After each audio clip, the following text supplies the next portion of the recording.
So you can see her sprinting along the fence in the video beforehand, and the police officer runs across a parking lot. Let's make sure we're running the right video. I think that is the parking lot.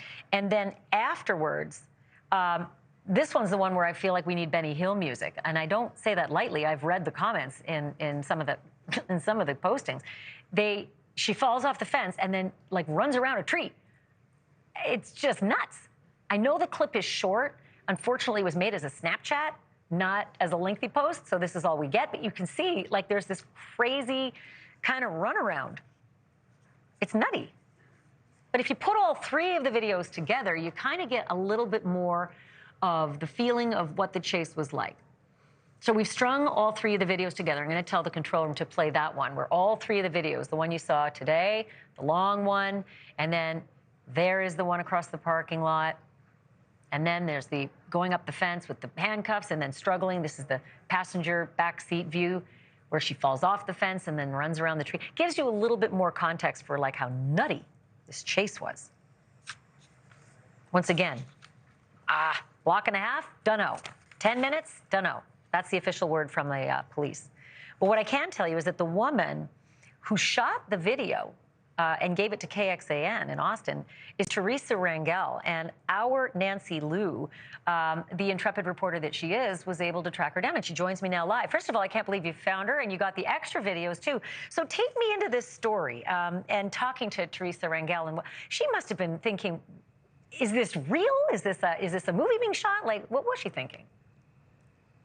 You're exactly right, Ashleigh. She just instinctively started videotaping, but she didn't even know what she was videotaping or who. Now, before we talked with Teresa, we also talked to the Travis County Sheriff's Department, who also stressed to us, yeah, it was only a block and a half, it was 10 minutes, and those transport officers never lost sight of her, and they were the ones to take Armstrong back in custody. But in speaking with Teresa Rangel exclusively, she's telling us that it's a pretty harrowing 10 minutes. Now, the Sheriff's Department is stressing 8:17 a.m., the escape. 8:27 a.m., Armstrong is back in custody, and 8:36 a.m., Armstrong is on her way back to the Travis County Correctional Center. Now, those harrowing 10 minutes, Teresa Rangel explains she was pulling into the parking lot. She was on her way to a medical appointment when she saw the two deputies coming out with an inmate. Here's part of what Teresa had to say. But the next thing I know, I guess after I drove by, she must have taken off, because next thing I know, I see somebody running. I'm like, oh my God, this girl's really running from the cops. And I was like, hold on, let me park so I can capture this. And I parked, and then I just got my camera and I just recorded it. And I was like, she's really running. I had no clue who she was. They just couldn't catch her. I mean, it was a guy and a female. It was a female and a guy, and they were both trying. The guy just was struggling more. The girl took off. But they both just, I was like, y'all can't catch her.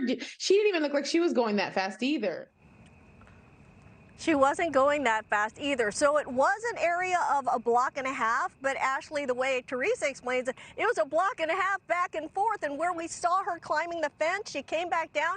It went on and on. It went so long that Teresa went to her appointment and didn't catch the end of it. She stopped videotaping because she didn't want to get in trouble with the Sheriff's Department. But it was a struggle, and obviously Armstrong is pretty much a world-class athlete against, you know, two deputies who are regular transport officers, I'm told, by the Sheriff's Department.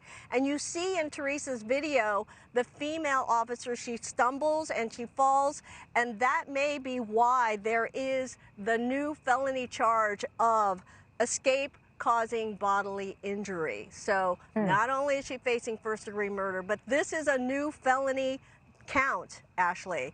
Escape causing bodily injury. So glad you said that, Nancy, because I actually talked to a source who's very highly connected to her case and found out the significance of that charge, what's going to happen with that charge, how it could play in to the murder case in 2 weeks. That's coming up in just a bit, but I'm glad you gave me the opportunity to tease ahead.